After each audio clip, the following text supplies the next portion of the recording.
ఉన్నారు, మాలో ఉన్నారు. అందుని బట్టి నీకు స్తోత్రాలు. ప్రభా, ఇప్పుడు నీ వాక్యము అందించుకోవటం ఉండగా మేం కాదు, మీరే ఈ స్థలంలో ఉండి మీ ప్రియ బిడ్డలతో మాట్లాడి మహిమతో నింపమని కన్యగా నేర్పిస్తామని వేడుకుంటూ ఉన్నాను. ఆమేన్. ఇదేనా చరిత్ర సృష్టించిన దుఃఖిత స్త్రీ అన్న. చరిత్ర సృష్టించిన దుఃఖిత స్త్రీ అన్న.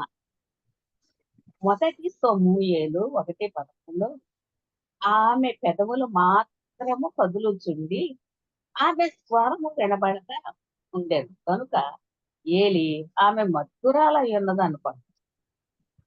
మొదటి సమూయేలు 1-2 అధ్యాయాలు మనం ఇంటికెళ్ళి చదివితే అన్న 2 కారణాలు బట్టి దుఃఖించే స్త్రీగా ఉంది. మొదటిగా ఆమె వడ్రాలు అనగా పిల్లలు లేనిది. అయితే రెండవదిగా యెహోవా ఆమెకు సొంతు లేకుండా చేసి ఉన్న హేతువును బట్టి ఆమె వైరియగు పెనిన్న ఆమెను విసిగించుటకై ఆమెకు కోపం పుట్టిస్తూ వచ్చింది. మొదటి సమూయేలు 1:6. మరి ఇక్కడ మనం అందరం ఒకటి చదువుకోవాలండి. మనము ఒక మంచి స్థాయిలో ఉన్నందుకు తక్కువ స్థాయిలో ఉన్నవారిని మనం తక్కువగా చూసే వారికి ఎప్పటికీ దేవుడు ఇష్టపడ్డు. అలా నీవు చేస్తే దేవుడు అసలు మన పక్షంగానే ఉండడు. దేవుని వాక్యం చెప్తుంది ఏంటంటే మనందరం కూడా ఏడ్చే వారితో ఏడవండి, సంతోషించే వారితో సంతోషించండి అని చెబుతుంది. దేవుడు మనం బాధింపబడే వారి పక్షంగా ఉంటాడు. యాకోబు భార్య అయిన లేయా కూడా బాధింపబడింది.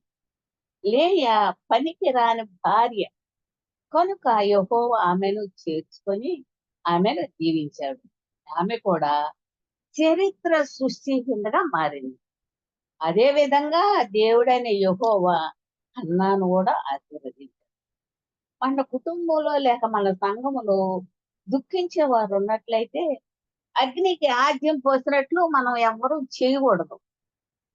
వారిని మనం అర్థం చేసుకొని ఓదార్చి ఆదరించి ప్రోత్సహించండి. పెన్నీనా వల్ల ఉండకూడదు. అన్న పిల్లల్ని కనకపోయినా ఎల్కానా మంచి భర్తగా ఆమెను అపరిమితంగా ప్రేమించాడు. అతను అన్నా, నువ్వు ఎందుకు ఏడుస్తున్నావు? నువ్వు భోజనం మాట ఏంటి? నీకు మనోవిచారం ఎందుకు కలిగింది? 10 మంది కుమారుల కంటే నేను నీకు విశేషమైన వాడిన కానా అని ఎంతటి ప్రేమ మాటలు చెప్పాడు. కాబట్టి మొదటి సమూయేలు 1:8 మనం చూస్తే అయినా హన్నా తన ఆత్మయందు వేదనతో బహు దుఃఖాక్రాంతురాలై వచ్చి యెహోవా సన్నిధిని ప్రార్థన చేస్తూ బహుగా ఏడ్చింది. అప్పుడంట బహు దుఃఖములో ఉన్న అన్నాను ఏం జరిగిందో గమనించండి. ఆమె లేచి దేవుని సన్నిధికి చేరుటకు ఎంతో దూరం ప్రయాణించింది దేవుడిని కలిసేందుకు. ఇప్పుడు మనం ఎక్కడికో వెళ్ళవలసిన అవసరం లేదండి. ఆయన మనలోనే ఉంటాడు. మనతో ఉంటాడు. కనుక ఎక్కడికైనా ఏ సమయంలోనైనా మనం ఆయన పిలవచ్చు. ఇక్కడ మనం ఉన్నాం అనుకో, మనం పిలవచ్చు, మన దగ్గరే ఉంటాడు. ఒక జ్ఞానము కలిగిన స్త్రీగా తన కన్నీరు ఎవ్వరు తుడవలేరని, తన సమస్య ఎవ్వరు తీర్చలేరని ఈ హన్నాకు తెలుసండి. ప్రజల ముందు ఏడవటం ఎందుకు? నిరుపయోగం అని ఆమెకి తెలుసు. అందుకే ఆమె దేవుని సన్నిధిలోనికి వెళ్ళి బహుగా ఏడ్చింది. పిల్లల లేక అవమానపడుతున్నారా? దుఃఖంతో హింసించబడుతున్నారా? అటువంటి పరిస్థితుల్లో ఉన్న స్త్రీ ఎవరైనా ఈ భాగాన్ని మీరు చదువుతున్నారా? మీరందరికీ అన్న ఒక మాదిరిగా ఉంది. దుఃఖ సమయంలో హన్న ఏం చేసింది? ఆమె తన హృదయాన్నంతా యెహోవా ఎదుట కుమ్మరించింది. అలాగే ఆమె పెదవులు మాత్రము కదులుతున్నాయి. ఆమె స్వరము వినబడకు ఉండెను కనుక ఆమె ఏలి మొత్తురాలై ఉందనుకుంటాడు పాపం. అందుకు ఏలి ఆమెతో, ఎంతవరకు నీవు మొత్తురాలై ఉంటావు? నీవు ద్రాక్ష రసమును నీ యొద్ద నుండి తీసివేయమని చెప్తాడు. అయితే దానికి జవాబుగా, అది కాదు నా ఏలినవాడా, నేను మనోదుఃఖము గలదానినై ఉన్నాను. నేను ద్రాక్షారసమునైనను మద్యపానమునైనను చేయలేదు గాని నా ఆత్మ యెహోవా సన్నిధిని కుమ్మరించుకొనుచున్నానని చెప్పిందంటండి. అందుకే బైబిల్ ఏం చెప్తుందంటే, మనుష్యులు పై రూపమును లక్ష్య పెట్టుదురు గాని యెహోవా హృదయంను లక్ష్య పెట్టును. 1 సమూయేలు 16:7 మనం చూస్తాం. మన దేవుడు న్యాయ తీర్పరి అయిన మన దేవుడు న్యాయ తీర్పరి అయిన దేవుడు అంటండి. ఆయన మనల్ని అర్థం చేసుకునేవాడు గనుక, మనము చూసుకునేవాడు గనక, మన పక్షంగా ఉండి మనలను లేవనెత్తేవాడు కనుక ఆయనకు మనం ఎన్ని వందనాలు చెల్లించాలి. నేను నా హృదయాన్ని ఆత్మను కుమ్మరించుతున్నాను అనే పద సముదాయము నాకు చాలా ఇష్టం. ప్రతి స్త్రీ ఇలాగే చెయ్యి. సమస్య తల ఎత్తినప్పుడంట క్షయమగు మనుష్యుల ఎదుట కాక అక్షయుడగు దేవుని సన్నిధికి వెళ్ళి ఆయన ఎదుట హృదయాన్నంతా కుమ్మరిస్తారు. మానవులకు పరిమితులుంటాయి కానీ సర్వశక్తుడైన దేవుడు అపరిమితుడు కనుక దుఃఖము విచారము మీ హృదయం నిండా ఉంటే దేవుని ఎదుటికి వెళ్ళి సమస్తాన్ని ఆయనతో మనం చెప్పుకోవాలి. విలాప వాక్యములు 2:18-19 నదీ ప్రవాహము వలె దివారాత్రము కన్నీరు పారనిమ్ము. నీ పసిపిల్లల ప్రాణము కొరకు నీ చేతులను ఆయన తట్టు ఎత్తుమని చెప్తుంది. ఇలా చేయటం మనందరం నేర్చుకోవాలి. నేనైనా మన ఇంట్లో వాళ్ళైనా స్నేహితులైనా తల్లిదండ్రుల ఎదుట గాని అసలు ఏడవకూడదు. సమస్య తల ఎత్తినప్పుడంట మన దేవుని దగ్గరకు వెళ్ళి ఆయనతో మనం అంతా చెప్పుకోవాలంట. నా కన్నీరంతా తుడిచివేయగలవాడు ఆయన మాత్రమే అని మనందరము తెలుసుకోవాలంట. ఆయన మాత్రమే మన సమస్యలను తీర్చేవాడు. నీ పిల్లల కొరకు, రక్షింపబడని నీ భర్త కొరకు దేవుని దగ్గర మనం అందరము మొరపెట్టాలి. నీ భర్త రక్షింపబడకపోతే నీవేం చేయాలి? 1 పేతురు 3:1-6 మనం చదివితే, స్త్రీలారా మీరు మీ స్వపురుషులకు లోబడి యుండుడి. అందువలన వారిలో ఎవరైనాను వాక్యమునకు అవిధేయులైతే వారు భయముతో కూడిన మీ పవిత్ర ప్రవర్తన చూచి వాక్యము లేకుండానే తమ భార్యల నడవడి వలన రాబట్టవచ్చును. ఆమె భర్తతో పోట్లాడే ఒక సహోదరు ఉంది ఇక్కడ మనం చూస్తే. నాతో పాటు చర్చికి రాకపోతే నేను నీ కాళ్ళు చేతులు కట్టి చర్చికి తీసుకెళ్తానని చెప్పేదంట భర్తతో. ఆమెకి ఏ మాత్రం బుద్ధి లేని పని. ఇటువంటి చర్య పురుషుని ఇంకా కఠినపరుస్తుంది. చెడు మార్గాల్లోకి కొనసాగించేటట్టు చేస్తుంది. అందుకని ఈ ఈ రోజు వరకు రక్షింపబడలేదు. అతను ఇంకా తాగుతూనే ఉంటాడు. తన భర్త ఎడల ఆమె ప్రవర్తన బాగా లేనిదిగా చెబుతూ ఈ వాక్య భాగాన్ని ఆమెకు మనము చూపెట్టాలి. నా భర్త రక్షింపబడక మునుపు త్రాగి రాత్రులు చాలా ఆలస్యంగా ఇంటికి వచ్చేవాడు. దేవుని సన్నిధిలో నేను ఏడ్చేదాన్ని. నమ్మదగిన దేవుడు నా భర్తను సంపూర్తిగా మార్చాడు. ఇప్పుడు ఆయనకు ఏ మాత్రము సమయము దొరికినా ప్రార్థనా గదిలోనికి వెళతారు. యెహోవా వలె ఇప్పుడు మేము మా పిల్లలు దేవుని సేవ చేస్తూ ఉన్నాం. నా భర్త నన్ను ప్రేమించవలసినంతగా ప్రేమించలేదని చాలా సార్లు అనుకున్నాను. ఈ విషయంతో నా భర్తతో చెప్పటానికి బదులు దేవుని సన్నిధికి వెళ్ళి తీసుకెళ్ళేదాన్ని. ఆయన నన్ను ప్రేమించి గౌరవించేవాడు కానీ, దాన్ని నాకు కనపరిచేవాడు కాదు. ఈ విషయం దేవునితో చెప్పినప్పుడు దేవుడు ఆయనతో మాట్లాడాడు. ఒకరోజు ఆయన తన ప్రార్థనా గది నుండి ప్రకాశమానమైన ముఖంతో బయటికి వచ్చి నన్ను కౌగిలించుకొని, "నిన్ను ఎక్కువ ప్రేమించమని దేవుడు నాకు చెప్పాడు" అని చెప్పాడు. నేను చెప్పలేనంత ఆనందంతో, ప్రియ ప్రభువా నీకెన్ని వందనాలయ్యా! నీవెంత మంచివాడివి. నా జీవితంలో చిన్న విషయాన్ని కూడా నీవు ఎంతగా పట్టించుకుంటావు. నీవు నా జీవితంలో నీ ప్రేమను, విశ్వాసమును రుజువుపరుచుకున్నందుకు నీకెన్ని వందనాలని మనందరం దేవునికి వందనాలు చెప్తాం. దేవుడు సమస్యలు తీర్చే దేవుడండి మన దేవుడు. నీవెవరిని మార్చలేవు గాని, దేవుడు మాత్రమే మార్చగలడండి. నీ సమస్యలన్నీ ఆయనకి చెప్పు. నీళ్ల వలె ఆయన నీ ఎదుట నీ హృదయాన్ని కుమ్మరించు. అప్పుడు హన్న దేవుడు కన్నీటినంతటిని తుడిచివేస్తాడు. అసలు ప్రార్థన అంటే ఏమిటి? ప్రార్థన అంటే మన పరలోకపు తండ్రితో మాట్లాడటం. ఎంతోమంది క్రైస్తవులు వారి ప్రార్థనల ద్వారా అందరినీ ఆకట్టుకోవాలని అనుకుంటారండి. వారు ఎవరికి అర్థం కాని అలంకారయుక్తమైన ఉన్నత పదజాలను ఉపయోగిస్తారు. కానీ ఆ ప్రార్థనలన్నీ నిష్ప్రయోజనమే. కొంతమంది ఎప్పుడు ఒకే ప్రార్థన మరలా మరలా చేస్తుంటారు.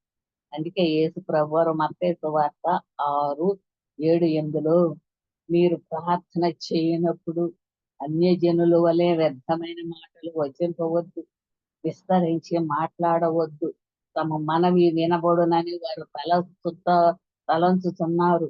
మీరు వారు వలె ఉండకండి. మీరు మీ తండ్రిని అడుగక మునిపే మీకు అక్కరగానున్నవేవో ఆయనకు తెలుసని చెప్పారు. కొందరు వారి ప్రార్థనలో సువార్త బోధిస్తూ ఉంటారు. ఇంకొందరేమో బైబిల్ నుండి దేవుని వాక్యాలు బోధించే వారిని ఎందరినో మనం చూస్తాం వాక్యాలు బోధించేవారు. మన ప్రార్థన అంట హృదయాంత రంగం నుండి రావాలంటండి. మన హృదయం నుంచి రావాలి. ప్రార్థన మన పరలోకపు తండ్రితో మాట్లాడేదిగా ఉండాలి. మనం చేసే ప్రార్థన. దేవుడు మన భాషకు లేక జ్ఞాపక శక్తి ముద్రైపోడండి. కానీ మన వైఖరిని బట్టి ఆయనతో మనకున్న సాహిత్యాన్ని బట్టి ఇష్టపడతారు. సాన్నిధ్యాన్ని బట్టి. మన హృదయాన్ని బట్టి ఆయనను అంచనా వేస్తాం. మనం చిన్న పిల్లల వంటి విశ్వాసంతో, నమ్మకంతో దేవుని దగ్గరికి రావాలని ఆయన కోరుకుంటాడు. ప్రార్థనా సమయంలో కొందరిని హృదయము, మనస్సు ఎక్కడెక్కడో తిరుగుతూ ఉంటాయి. వారి పెదవులు మాత్రము ప్రార్థిస్తూనే ఉంటాయి. మనం ప్రార్థించేటప్పుడు కొన్నిసార్లు మన మనస్సు దూర ప్రాంతాలకు అనగా అమెరికో, ఆస్ట్రేలియా వెళతా ఉంటుంది. అటువంటి ప్రార్థన కరుణాపీఠాన్ని చేరదండి. మనం గుర్తుపెట్టుకోవాలి. ఆ ప్రార్థన గోడలు, తలుపులు, కిటికీలు రూపు తాకి తిరిగి మన దగ్గరికే వస్తాయి. కానీ నీవు చిన్న పిల్లల వంటి విశ్వాసముతో పరిసర ప్రాంతాలను మరిచిపోయే విధంగా ప్రార్థించినప్పుడు నీ జవాబు ఇస్తాడు దేవుడు. మన పరలోకపు తండ్రి వాత్సల్యత కలిగిన దేవుడండి. కనుక ఆయన మన ప్రేమ ఆయనకు కావాలి. మన పరలోకపు తండ్రి ప్రేమ కలిగిన దేవుడు. నీ సంపూర్ణ ప్రేమ ఆయనకు కావాలని కోరుకుంటున్నాడు. నీ సంపూర్ణ హృదయముతోను, పూర్ణ ఆత్మతోను, నీ పూర్ణ మనసుతోను నీ దేవుడనే యెహోవాను ప్రేమింపవలెనని క్రీస్తు వార్త 22:30లో ఆయన నిన్ను కోరుతున్నాడు. ఆయన నమ్మదగిన దేవుడు కనుక నీవు నమ్మదగిన వాడిగా ఉండాలని తండ్రి అయిన దేవుడు కోరుతున్నాడండి. మన పరిశుద్ధుడైన దేవుడు కనుక నీవు పరిశుద్ధంగా ఉండాలి. ఆయన సన్నిధికి రావాలని కోరుతున్నాడు. నీ సృష్టికర్త పట్ల నీకున్న ప్రేమ, వాత్సల్యత నీ ప్రార్థన ద్వారా, స్తుతించుట ద్వారా, ఆరాధించుట ద్వారా వ్యక్తపరచబడాలి. ఆయన చేసిన దాన్ని బట్టి కాక ఆయన ఏమయ్యన్నారు దానిని బట్టి మనందరము ఆరాధించాలి. ప్రార్థన అంటే మన పరలోకపు తండ్రి సన్నిధిని వెతకటం. ఇక్కడ మనం అందరం ఇక్కడ కూర్చున్నాం అనుకో, మన పరలోకపు తండ్రి సన్నిధి వెతకటం. రెండవ దినవృత్తాంతములు 7:14 నా పేరు పెట్టబడిన నా జనులు తమను తాము తగ్గించుకొని చేసి నన్ను వెతకి తన చెడు మార్గములను విడిచిన యెడల ఆకాశము నుండి నేను వారి ప్రార్థనలు విని వారి పాపములను క్షమించి వారి దేశమును స్వస్థపరుస్తానని దేవుడు చెబుతున్నాడండి. దేవుడు ప్రతి వాగ్దానము షరతులతో కూడిందండి. దైవాక్యములో మనం 3 షరతులు నెరవేరిస్తే దేవుడు మనకు 3 కార్యాలు చేస్తాడు. దేవుని ప్రజలుగా మనలను మనం తప్పక తగ్గించుకోవాలి. తరువాత మనందరము ఆయనను వెతకాలి. మూడవదిగా ఆయన మనలను చెడు మార్గము నుండి మరలి ప్రార్థించాలి. అప్పుడు దేవుడంట ఆకాశము నుండి మన ప్రార్థన విని మన పాపములు క్షమించి మన దేశాన్ని స్వస్థపరుస్తాడు. చాలా మంది క్రైస్తవులు వచ్చి చెప్పేమిటంటే దేవుని ముఖాన్ని వెతకటానికి బదులు దేవుని హస్తాన్ని వెతుకుతాడు నాకేమిస్తాడా అని. యేసు ప్రభు తన శిష్యులతో మీరు ఆయన రాజ్యమును నీతిని వెతకండి. కొంతమంది దేవుని దగ్గరకు పెద్ద లిస్ట్ తీసుకెళ్తారు. ఓ దేవా నాకు ఒక స్కూటర్ ఇవ్వయ్యా, లేకపోతే ఒక ఇల్లు ఇవ్వు, కారు ఇవ్వు, కంప్యూటర్ ఇవ్వు, నా భర్తను దీవించు, నా భార్యను దీవించు, నా పిల్లల్ని దీవించు, ఏసునామములో ప్రార్థిస్తున్నానని చేస్తారు. ఇది స్వార్థ ప్రార్థన. ఇది దేవుని సన్నిధికి వెదికే ప్రార్థన కాదండి. మనం ఆయన చిత్త ప్రకారం మనం ఏది అడిగినా ఆయన మనవి ఆలకిస్తాడు అని మనకు బైబిల్ చెబుతుందండి. 1 యోహాను 5:14 ఆయన చిత్తం ఏమిటంటే తండ్రి నీ రాజ్యము వచ్చుగాక అని చెప్పటంలో ఆయనను మరియు ఆయన రాజ్యాన్ని మనం వెతికినట్లయితే మిగతా అవన్నీ వాటంతటి అవే మనల్ని వెంబడిస్తాయి. దేవుడు మోషేతో అన్నింటిలోనూ అనగా పంటలో గాని, పశువుల్లో గాని, మనుషుల్లో గాని ఉత్తమ ఫలాన్ని ఆయనకు అర్పించాలని ఆజ్ఞాపించాడు. అలాగే ఉత్తమమైన వాటి విషయంలో ప్రాధాన్యతను ఎలా ఇవ్వాలో మార్తకు జ్ఞాపకం చేశారు. మొట్టమొదటిది మరియు శ్రేష్టమైనది దేవునికి చెందాలి.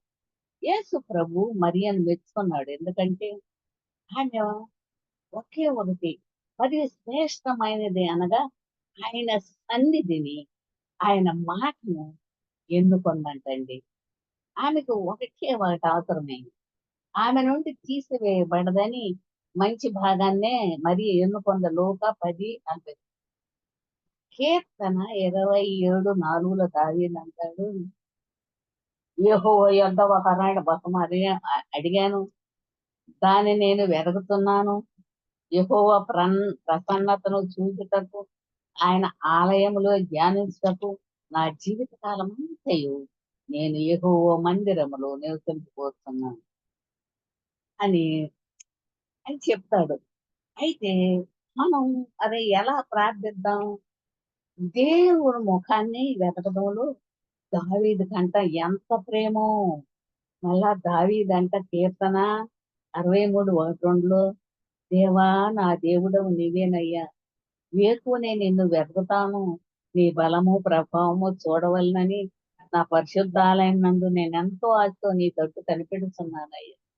నీళ్లు లేక ఎండిన దేశమందు నా ప్రాణము నీ కొరకు తృష్ణ గొనుకుతుంది. నీ మీది ఆశ చేత నిన్ను చూడవలెనని నా శరీరము కృషిస్తున్నదని దావీదు చెప్తాడు. దావీదు ఈ మాటలు పెదవులతో చెప్పలేదండి. ఈ స్థుతులన్నీ ఆయన హృదయంలో నుంచి వచ్చాయి. ఆహా దావీదుకు అతను సృష్టికర్త అంటే ఎంత అన్యోన్య సహవాసం ఉందో కదా. దేవుడు దావీదును నా ఇష్టానుసారుడు అని పిలిచినందుకు మనం ఏమీ ఆశ్చర్యపడక్కర్లేదు. అపొస్తలుల కార్యములు 13:22 పై దృష్టాంతములను బట్టి ప్రభు మనల నుండి ప్రథమమైన దాన్ని కోరతన్నాడు. మనకు అర్థమవుతుంది. నీ నుండి శ్రేష్టమైనది ఆయనకు కావాలి. దావీదు చేసినట్టు ఒకే ఒక్కటి నీవు వెతకాలని కోరుతున్నాడు. కనుక ఉదయం నుండి సాయంత్రం వరకు దేవుని ముఖాన్ని వెతకటం కాదు. ప్రార్థనలో ఆయన ముఖాన్ని నీవు వెతికినట్లయితే ఆయనకు చెందవలసిన ఆరాధనను ఆయనకు నీవు చెల్లించినట్లయితే మిగతావన్నీ నీకు అనుగ్రహించబడతాయి. కాబట్టి ప్రార్థన అంటే దేవుని మధుర స్వరము వినుట. వినటంలో మనం బలహీనులమని ఒప్పుకోవాల్సిందే. ఎప్పుడు మనమే మాట్లాడాలనుకుంటాం. దేవుణ్ణి మనతో మాట్లాడినవనే మాట్లాడు. ఆయన మన ప్రియమైన ప్రజలతో పంచుకోవటానికి ఆయన దగ్గర ఎన్నో గూఢమైన సంగతులున్నాయి. యెహోవా మర్మము ఆయన యందు భయభక్తులు వారికి తెలిసి ఉన్నది. ఆయన తన నిబంధనను వారికి తెలియజేయును అని కీర్తనలు 25:14. సమస్య ఏమిటంటే ఆయన మధురమైన మెల్లని స్వరానికి మనం చెవియొగ్గటానికి ఇష్టపడడం. ఎన్నో కార్యక్రమాలను మరెన్నో సేవా విశేషాలను మనం వింటాం. కానీ దేవుని సన్నిధిలో మాత్రం కూర్చోటానికి అసలు సమయమే ఉండదు. ఊరక నిలుచుండి నేను దేవుడని తెలుసుకోండి అని సర్వశక్తుడైన దేవుడు చెప్తున్నాడు. అపోస్తలుడైన యోహాను స్థిరంగా శాంతంగా ఉన్నప్పుడంట పరలోక దర్శనాలు కలిగినాయి అంట. అతను ప్రపంచ కోలాహలమునకు, జన సందోహానికి, అన్ని విధములైన పనులకు దూరంగా ఉన్నాడు. కనుక అతను గొప్ప ప్రత్యక్షతలను బహుమానంగా పొందాడు. పరలోకం నుండి నీవు దర్శనాలు పొందాలనుకుంటే నీవు ప్రభువు కొరకు కనిపెట్టాలి. ప్రభువు మనతో మాట్లాడమంటే నీతో నాతో మాట్లాడటం ఆయనకి ఎంత ఇష్టమో.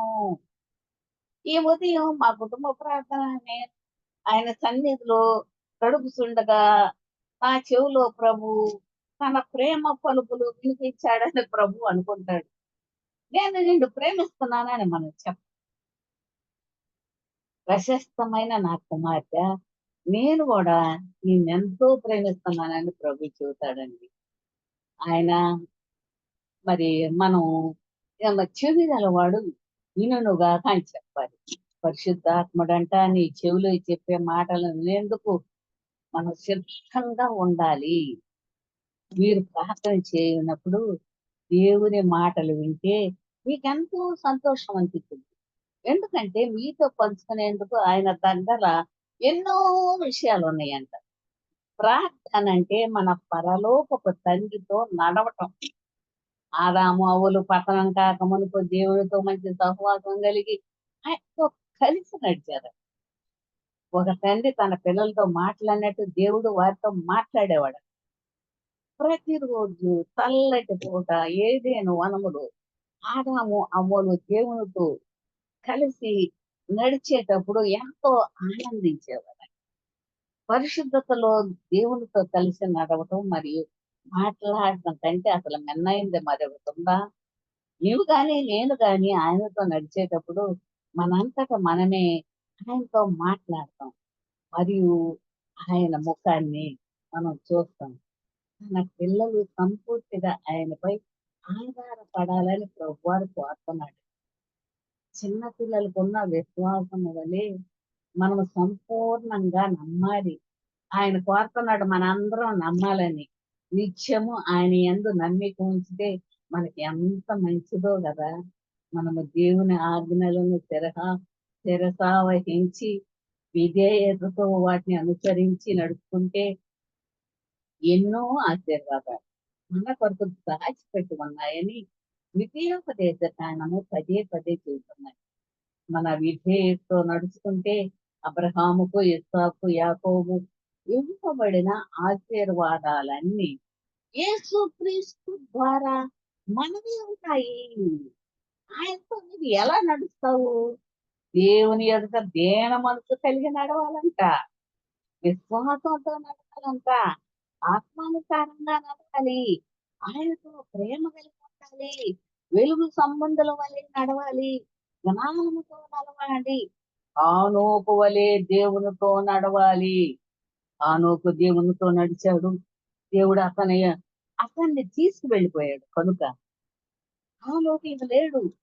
హానోకు భార్య పిల్లలు కొంతకాలం వెతికి ఉండవచ్చు. అయితే హానోకు యందు దేవుడు ఆనందించాడు. కాబట్టి ఆయన హానోకు, నా కుమారుడా, ఇన్ని సంవత్సరాలు నీవు నాతో నడిచావు, ఇక చాలు, నా దగ్గరకు రా, ఇక నుండి నీతోనే నడుస్తానని ఆయన హానోకుతో చెప్పాడంట.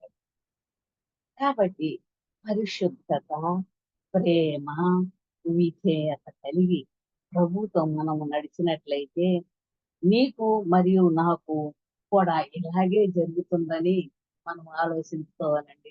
తప్పకుండా మనకి ఇలాగే జరుగుతుంది.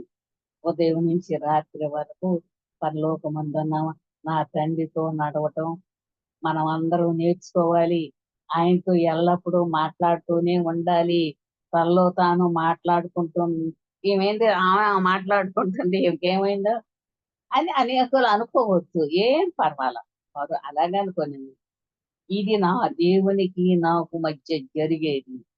ప్రేమలో మన రక్షకుడైన దేవునితో మనం మాట్లాడాలి. నేను ఆయనతో, తండ్రి, నేను నిన్ను ప్రేమిస్తున్నాను, నేను నిన్ను ఆరాధిస్తున్నాను, నేను నిన్ను ఘనపరుస్తున్నాను, మహిమపరుస్తున్నాను. నా కొరకు మాత్రము సూర్యుని ప్రకాశింపజేసిన వందనాలు.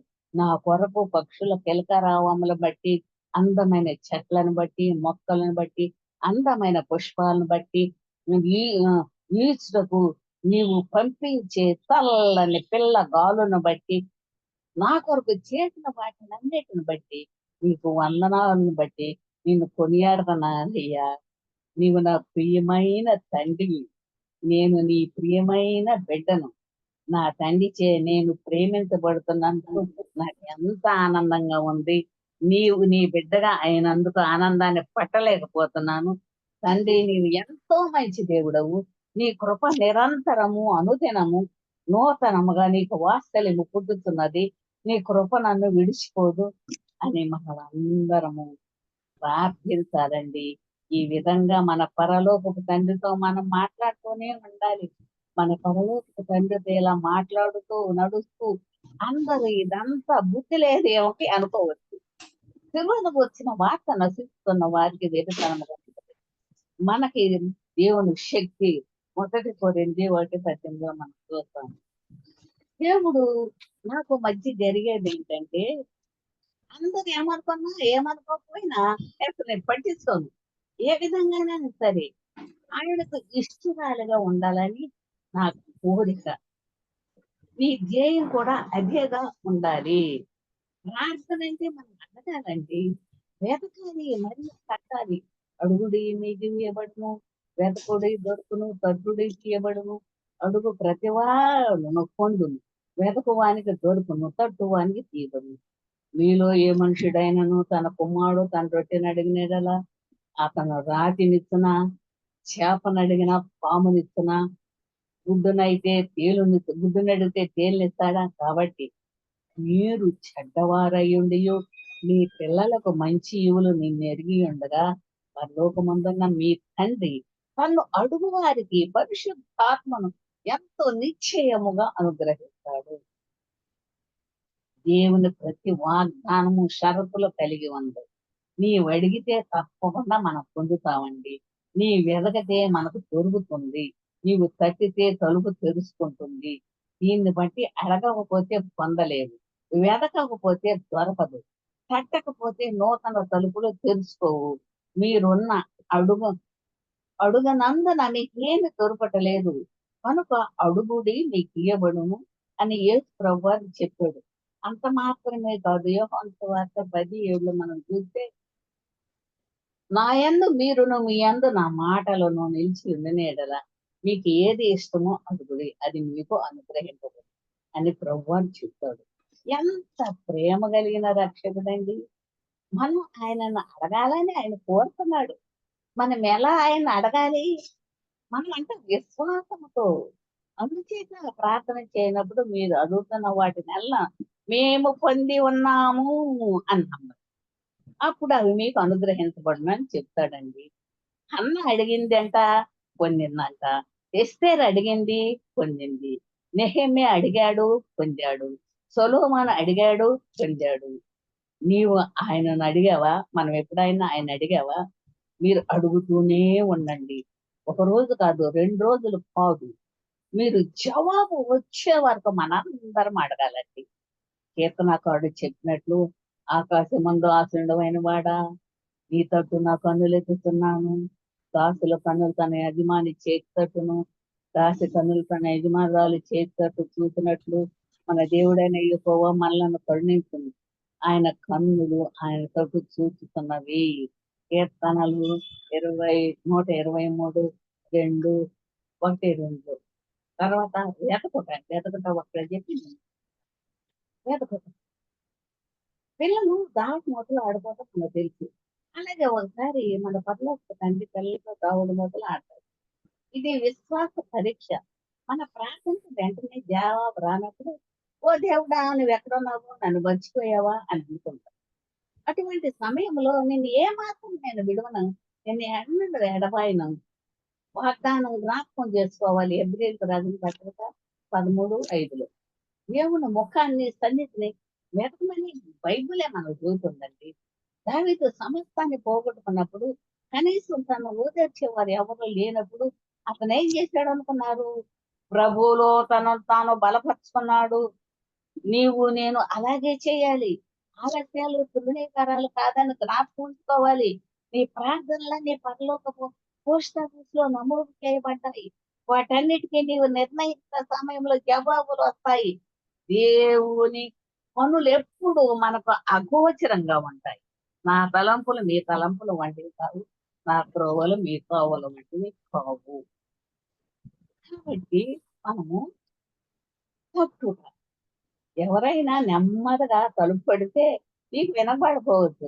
ఆ వ్యక్తి తలుపు గట్టిగా కొట్టాడు అనుకో, నువ్వు తప్పక తెరిచి అతను అడిగింది ఇవ్వాలి. లూకా 18లోని విధవరాలి ప్రార్థన పట్టుదల వదలందండి. ఆమె న్యాయాధిపతి తలుపు కొడుతూనే ఉంది. అతడు విసికి ఆమె కోరికిచ్చాడు. బిచ్చగాళ్ళు ఏమాత్రం సిగ్గు లేకుండా భిక్షం ఎత్తుకోవడానికి ఎత్తుకుంటారు. వాళ్ళు పరలోక పద్ధతులు అనుసరిస్తారు. అంటే వారికి ఏదో ఒకటి దొరికేంత వరకు వెతుకుతూ వెతుకుతూ తడుతూ ఉంటారు. తన స్నేహితుని తలుపు తెరిచి రొట్టి ఇచ్చేంత వరకు అర్ధరాత్రి వరకు తలుపు పడతానే ఉంటారు. కాబట్టి మరి ఒక వికలాంగులు సహాయం కొరకు అప్పుడప్పుడు మా ఇంటికి వస్తే వాళ్ళకి సహాయం చేయాలి. కాబట్టి ప్రార్థన అంటే 100 సందులైన సందులలో నిలబట్టమంటండి. మన ప్రార్థనలు పక్క మరుపు తిరగవలసిన సమయం ఇదే. మనము కన్నీటితో ప్రార్థించాలి. మనము భారముతో ప్రార్థించాలి. మనము ప్రసవేదంతో ప్రార్థించాలి. మన దేవుని రాజ్యంపై ఉండాలి. మీరు ఆయన రాజ్యమును నీతిని వెతకండి. అప్పుడు మీకన్నీ అనుగ్రహింపబడినని యేసు ప్రభువు చెబుతాడు. మత్తయి సువార్త 6:33. అయితే ఎప్పుడు మన అవసరాల గురించి ప్రార్థించే బదులు ఒక కొత్త ప్రార్థన చేయటం నేర్చుకుందామా? ఓ దేవా, నీ వంటి తెలియని వారి ఎడల నీ కృప చూపించయ్యా. దయచేసి వారి పాపాలు క్షమించు. వారి స్వతంత్రపరిచే సత్యాన్ని వారు ఎరుగునట్లు సహాయం చేయి. వారి ఆత్మీయ నేత్రాలు పెరుగుతండి.